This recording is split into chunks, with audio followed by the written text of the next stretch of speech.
A very good morning to all of you here. Today, our topic is law of variable proportion in production function. वही chapter हमारा continue आगे, जिसके अंदर हमने concepts की बात करी थी, टीपी, एमपी, एपी की. आज हमारे पास ये 6 मार्क्स का इस चैप्टर से क्वेश्चन बनेगा. सबसे इम्पोर्टेंट ये इस चैप्टर का एक ही एक मेन क्वेश्चन है बस, जिस चैप्टर का पूरा क्रक्स इसके अंदर इन्वॉल्व है. क्वेश्चन का नाम है explain law of variable proportion. Explain the law of variable proportion. Explain the law of variable proportion के अंदर बेटा यहाँ पे चलता है states that when more and more variable factor मैंने आपको कल बताए थे, जिसमें कि आपके पास क्या आते हैं, labour is combined with the fix factor. Fix factor में क्या आती है आपके पास, मशीनरी या land. A stage must ultimately comes when marginal product starts to decline. कि एक स्टेज ऐसी आएगी जहां पे मार्जिनल प्रोडक्ट आपके पास डिक्लाइन होना शुरू हो जाएगा और at last it shows negative returns to a factor. Last में आपको ये नेगेटिव रिटर्न्स देना शुरू कर दे, negative returns to a factor. देखिए कल मैंने आपको वेरिएबल फैक्टर्स के बारे में बताया कि वेरिएबल फैक्टर्स के अंदर बेटा इसके अंदर क्या चलेगा, लेबर. फिर मैंने फिक्स फैक्टर्स के बारे में बताया, इसके अंदर मशीनरी चलेगी.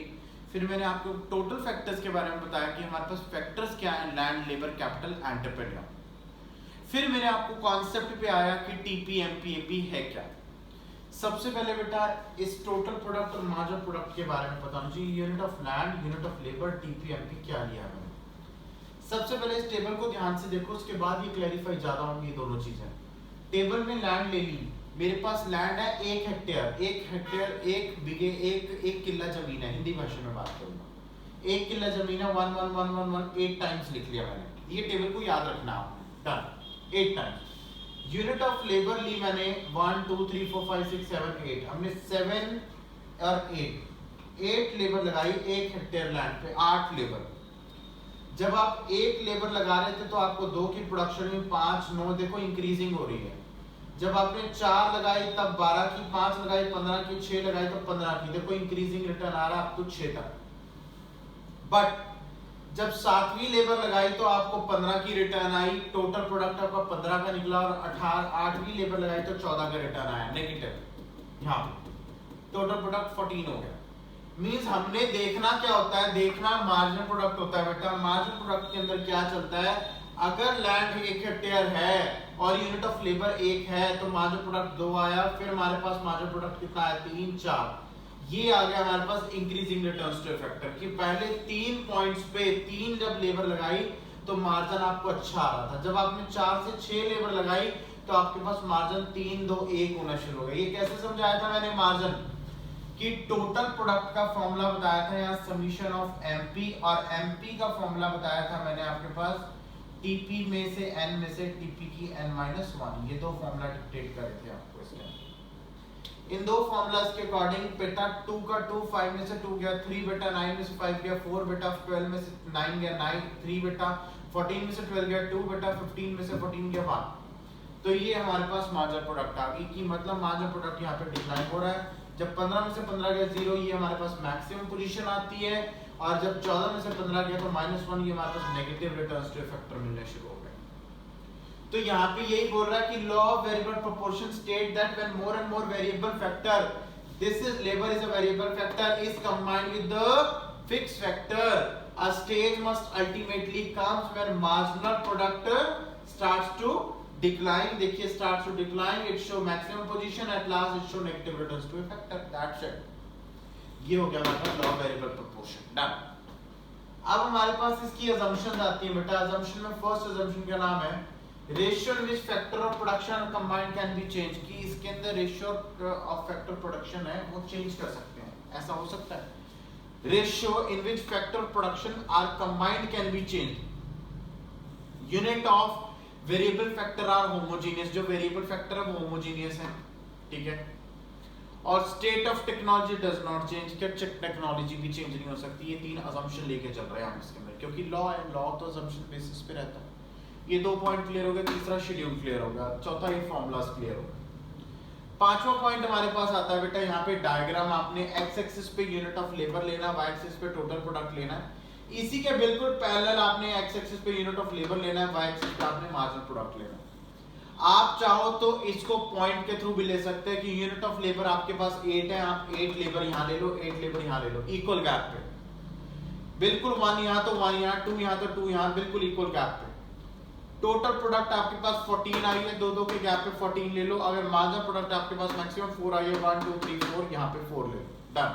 4 वाई एक्सिस बेटा आपके पास यहाँ पे आता है टोटल प्रोडक्ट। टोटल प्रोडक्ट का मतलब ये है बेटा, अगर आपका सबसे पहले टोटल प्रोडक्ट देखो 15 तक इंक्रीजिंग हो रहा है, देखो इंक्रीज हो रहा है 15 तक, ये मैक्सिमम पोजीशन है, और उसके बाद डिक्लाइन हो रहा है 14, देखो 14 पे डिक्लाइन हो रहा है, ये 14 पोजीशन। मैंने विदाउट पॉइंट्स लिया है और बिल्कुल परफेक्ट लिया है, आप पॉइंट लेके बना सकते हो, बुक्स में पॉइंट लेके भी डायग्राम बना रखा है। मार्जिनल प्रोडक्ट में आपके पास इंक्रीजिंग रिटर्न हुआ, लो जी इंक्रीजिंग, फिर डिमिनिशिंग होना शुरू हो गया, फिर 0 पे आया, फिर negative returns to a factor. ये देखिए आपके पास negative returns to a factor -1 minus Y axis negative show हो रहा है, ये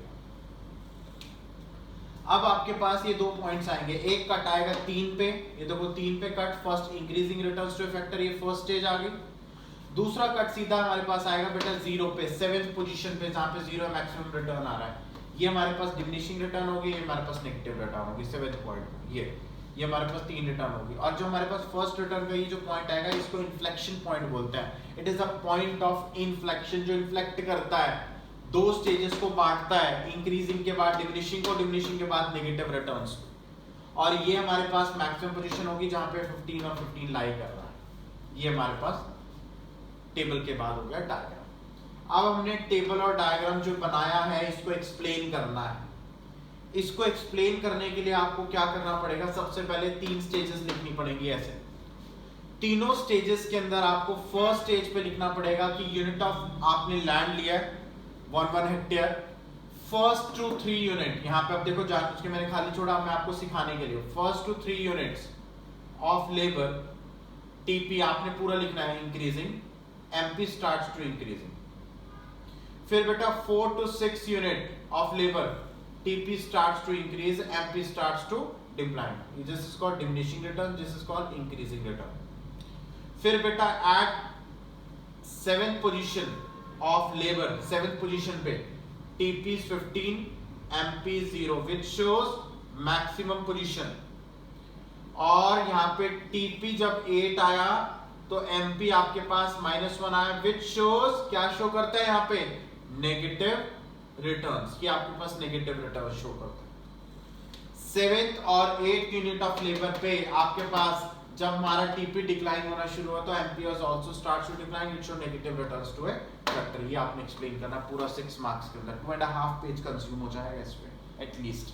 तो आपका आज का होमवर्क यही कि आपने पूरा का पूरा मेरे को full flash law of variable proportion को क्वेश्चन लिख के नोट्स के अंदर भेजना है, इसको अच्छे से पढ़ना है। इसमें बहुत सारी क्वेरीज आएंगी छोटी छोटी पॉइंट्स की, एक्स एक्सिस वाई एक्सिस पे क्या पॉइंट ले रहे हो, ये कट्स कहाँ पे जा रहे हैं, इन पॉइंट्स को किस तरीके से रिफ्लेक्ट कर रहा है, इन सब चीजों को बहुत ध्यान रखना है।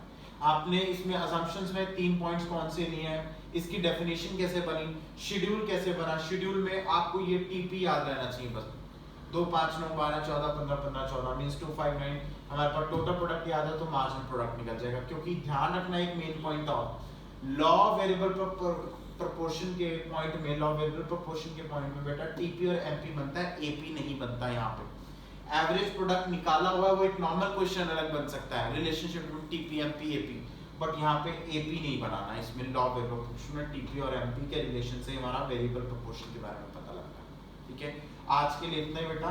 नेक्स्ट डे मैं कल इसके कॉजेस भेजूंगा आपको क्लिक करके फोटोग्राफ्स, तो आपने कॉजेस करने हैं। ठीक है, if you have any kind of query in this question you should be call me at 6। Thank you so much for today's class, have a great day.